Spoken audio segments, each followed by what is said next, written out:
નમસ્તે વિદ્યાર્થી મિત્રો, શ્રી નીલરાજ શૈક્ષણિક સંકુલની યુટ્યુબ ચેનલ પર આપ સૌનું સ્વાગત કરું છું. આજે ધોરણ 10માં આપણે યુનિટ નંબર 4 છે ઇંગ્લિશ સબ્જેક્ટમાં અ વન્ડરફુલ ક્રિએશન, એમાં વોકેબ્યુલરીનો ક્વેશ્ચન નંબર 4 આજે આપણે જોવાનો છે.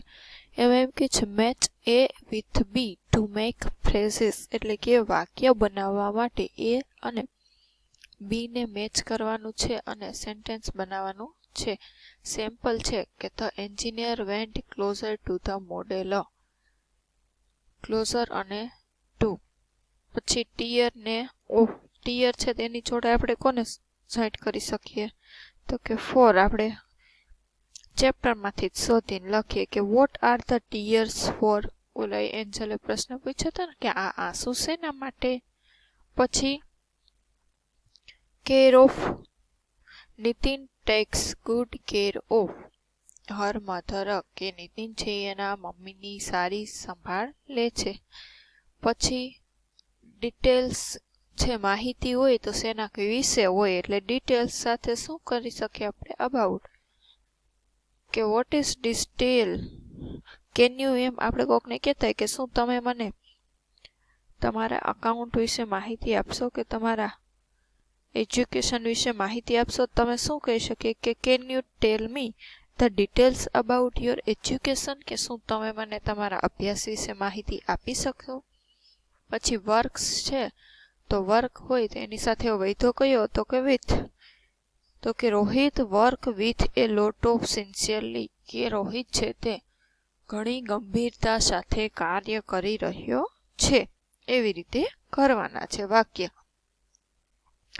પછી પાંચમું છે frame correct sentences with the help of word in bold, કે આ બોલ્ડમાં આપ્યા છે, બેમાં જ સાચું સિલેક્ટ કરીને લખવાનું છે. ફર્સ્ટ છે malaria is the of dirty water reason, કે રિઝલ્ટ, તો કે મલેરિયા ઇઝ ધ રિઝલ્ટ આવે ને, કે result of the dirty water, કે મલેરિયા છે તે ગંદા પાણીનું રિઝલ્ટ પરિણામ છે, કે ગંદા પાણીમાં મચ્છરો થાય. પછી છે વિશાખા શો એ સ્ટ્રેન્જ બર્ડ, કે વિશાખાએ અજાણ્યું પક્ષી જોયું. સી લુક્સ હેપી, કે પઝલ આવે, ખુશ થઈ ગઈ હોય, કે પઝલ એટલે કે આમ વિચારમાં આપણે મૂંઝવણમાં પડી ગયા હોય એટલે શું આવે પઝલ્ડ. અજાણ્યું જોયું હોય તો આપણે ખુશ ન થાય, અજાણી વ્યક્તિ જોઈને આપણે ખુશ થાય, એમ વિચારમાં પડી જાય ને કોણ હશે શું હશે એમ. માય ટીચર સ્કોલ્ડેડ મી, એટલે કે મારા ટીચર મને ખીજાણા. આઈ કામ્ડ ડાઉન, કે ગોટ ઇરિટેટેડ, કે શું આવે તો કે ખીજાણા હોય તો કામ ડાઉન આપણને શાંત બેસી રહે, આપણને આમ કહેવાય ને કે હાશકારો થાય. કામ ડાઉન એટલે એમ કહેવાય ને કે શાંત પડો એમ. કે ગોટ ઇરિટેટેડ તો કે આપણને ગમે નહીં, ખીચાઈ ન ગમે ને, ગોટ ઇરિટેટેડ હું દુઃખી થઈ ગયો એમ.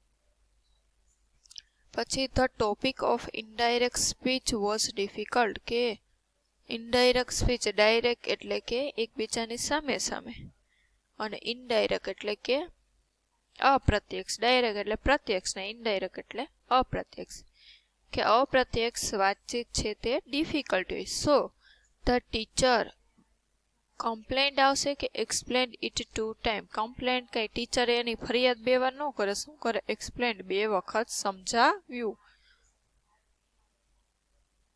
The student urged or ordered his or her teacher for a leave, કે ધ સ્ટુડન્ટ શું આવે અર્જડ ટીચર ફોર લીવ, કે વિદ્યાર્થીઓ છે ટીચરને તમે અહીંયાથી જાઓ એના માટે આજીજ જ કરે, કઈ ઓર્ડર હુકુમ તો કરે નહીં, એટલે શું આવે અર્જડ, કે વિનંતી કરી કે પ્લીઝ તમે અહીંયાથી જાઓ એમ. પછી 6 નંબરનું છે કે find out the word with similar meaning and use in your own sentence, કે આનો સિમિલર વર્ડ શોધવાનો છે અને તમારા વાક્યમાં તમારે એના વાક્ય બનાવવાનું છે. જો જે માહિતી એટલે શક્તિશાળી થાય, તો ક્લેવર એટલે હોશિયાર થાય, પાવરફુલ એટલે શું થાય તો કે શક્તિશાળી થાય, પાવરફુલ એટલે એમાં શું આવશે પાવરફુલ. વીક એટલે નબળો. પછી એક્સપ્લેન એટલે કે સમજાવવું, એનું શું આવશે આપણે તો કે સિમ્પ્લિફાઈ એટલે પણ સમજાવો આપણે કેમ કે સરળ રીતે સમજાય. રીઝન એટલે શું થાય? કારણ. તો એગ્રી તો સહમત હોવું, આર્ગ્યુ એટલે દલીલ કરવી, એક્સપ્લેન એટલે સમજાવવાનું, કોઝ એટલે શું થાય તો કે કારણ. પછી એક્સ્ટ્રીમલી, સ્લાઇટલી, ટેરિબલી, વેરી મચ ને લોટ્સ ઓફ એટલે શું થાય? એક્સ્ટ્રીમલી એટલે વેરી મચ આપણે કહીએ કે ખરેખર ખૂબ વધારે એમ. કમેન્ટ એટલે શું થાય? રિમાર્ક. કમેન્ટ આપી કંઈક આપણે એના વિશે સૂચન આપ્યું એમ કે રિમાર્ક એટલે કે દર્શાવ્યું એમ. રિફ્યુઝ એટલે અસેપ્ટ, રિજેક્ટ, એક્સપેક્ટ કે પ્રપોઝ તો કે રિજેક્ટ. રિફ્યુઝ એટલે શું થાય? રિજેક્ટ કરવું. ના પસંદ કે આપણે કેન્સલ કરી રિજેક્ટ કરી દીધું એમ કે રિજેક્શન એટલે ખરાબ એમ કાઢી નાખવાનું. સેમ્પલ બનાવવાનું છે કે ભીમ ગેવ એ પાવરફુલ બ્લો ટુ બકાસુર કે બકાસુરને શક્તિ આપી હતી. પછી એક્સપ્લેન છે એનું સિમ્પ્લિફાઈ છે. તો આપણે કોકને કહેવાય કે please simplify me. Direct indirect teacher કે પ્લીઝ સિમ્પ્લિફાઈ મી કૃપા કરીને તમને સમજાવશો ડાયરેક્ટ ઇનડાયરેક્ટ. રીઝનનું શું થાય તો કે કોઝ. એટલે આપણે કહીએ ને બીકોઝ ઓફ જે કહેતા હોય ને એમ. એવી રીતે બધા વાક્ય બનાવવાના છે વેરી મચના વગેરે. હવે છે કમ્પ્રિહેન્શન કે classify the information in the table. What facilities has good provided to mother કે શું સુવિધા ભગવાને માતાને આપવી જોઈએ. એ વ્યાખ્યાયિત કરવાનું શું સુવિધા ને શા માટે. એમાં તો 6 જોડ હાથ ને 3 જોડ આંખો એ બધી તમારે પૂર્ણ કરવાની છે. આ બધું જે આપણે આમાં આવ્યું છે ને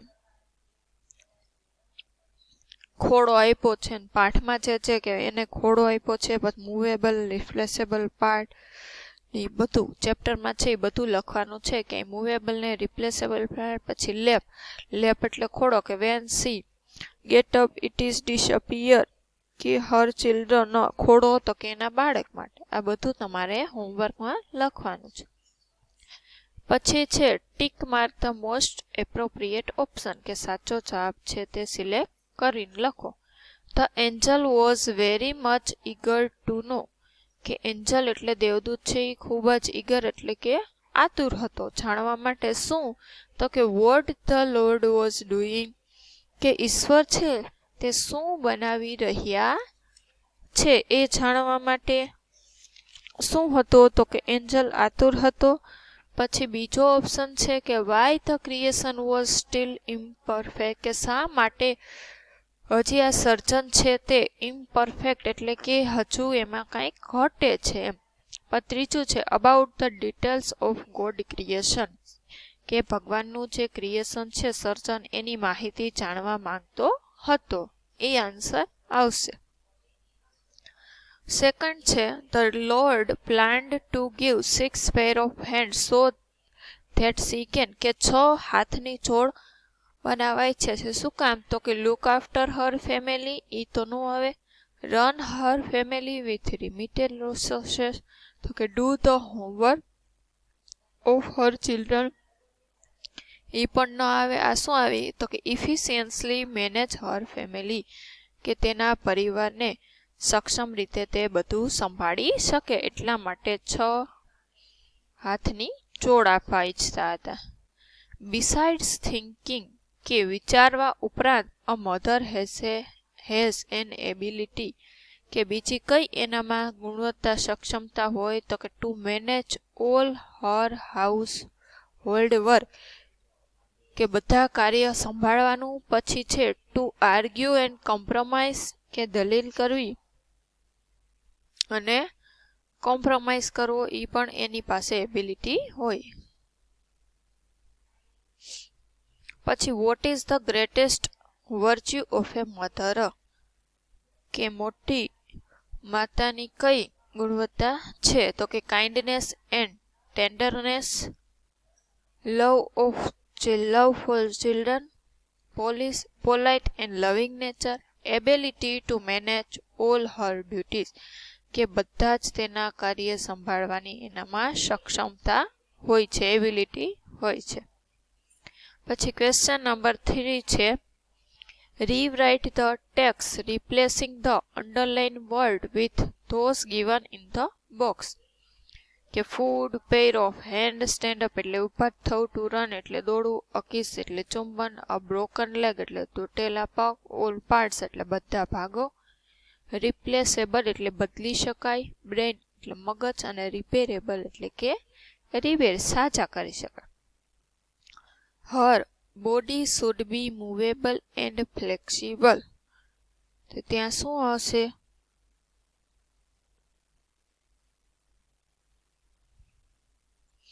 તો કે her all part should be movable and કેવા આવશે? રિપ્લેસેબલ. ફ્લેક્સિબલ છે એની જગ્યાએ રિપ્લેસેબલ અહીંયા પેલું અને આ બીજું. સી હેઝ એ લેપ કે ખોડો ધેટ ડિસઅપિયર્સ કે અદ્રશ્ય થઈ જાય when she sleeps or sits કે તે ઊભી થાય અને બેસે એટલે શું આવશે? વેન સી સ્ટેન્ડ અપ સ. આપણે એમાં લખી શકશું કે જ્યારે તેણી ઊભી થાય.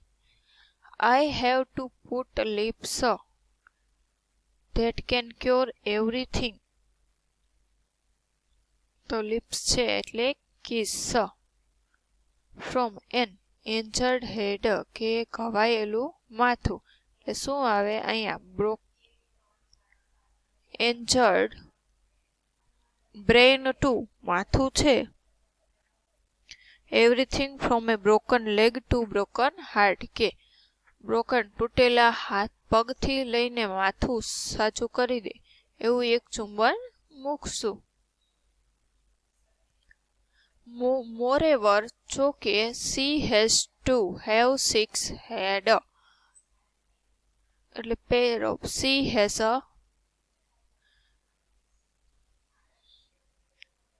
પેર ઓફ હેન્ડ્સ આવશે ત્યાં છઠ્ઠું. She is able to walk. She is able એટલે એમાં શું આવશે? રિપેરેબલ હશે. C run on any blank available કે ગમે ત્યાં દોડી શકે એન ફૂડ. આઠમું કે she is able to run on any food available કે દોડી શકે અને ફૂડ છે તે અવેલેબલ કરી શકે, ખોરાક રાંધી શકે, ગમે ને દોડી શકે અને રસોઈ બનાવી શકે. હવે some statements about the creation of mother are given. Tick mark whether they are true or false ને ખોટા હોય સુધારી લખવાનું. ફર્સ્ટ છે mother have self curing power. તો શું આવે? તો કે ટ્રુ, એની પાસે પાવર હોવો જોઈએ. The good lord easily decided on how and where to put the 3 pair of eyes. એ શું આવે? તો કે ફોલ્સ. ઇઝીલી એને નક્કી કરી લીધું હતું? તો કે ના. થર્ડ છે mothers eyes quickly understand the feeling and emotion of her children. તો કે true. The tears of mother are incomparable. તો એ શું આવે? સાચું, કે એની સરખામણી કરી શકાય નહીં. The tears of mother are for joy as well as કે તે ખુશી માટે પણ હોઈ શકે છે. તો કે હા, જોય, સોરો બધું લખેલું હતું ને. Mother really needs so many things to manage Har kitchen. શું આવે? ફોલ્સ. શું કે અડધો કિલો કોબીજમાં પણ 6 લોકોને જમાડી શકે એવું હોવું જોઈએ એમ હતું ને. The kiss of a mother can heal a broken head. તો શું આવશે? True. Broken head to broken leg એમ લખ્યું હતું. The lord needed the advice of angel so he called him. કે ભગવાનને કઈ એન્જલની એડવાઇસની જરૂર હતી? કે ફોલ્સ, નહોતી. The good lord created the perfect model of the mother in a day. False. એક દિવસમાં બનાવ્યું નહોતું, 6 દિવસ થયા હતા ને. The lord put the tear in mother eyes. False. મૂક્યા નહોતા હાથે હાથે, એનું ક્રિએશન થઈ ગયું હતું. તો આજ માટે આપણે આટલું રાખીએ. આગળના લેક્ચરમાં કોમ્પ્રિહેન્શન 5 થી જોઈશું. જય હિન્દ, જય ભારત, અસ્તુ.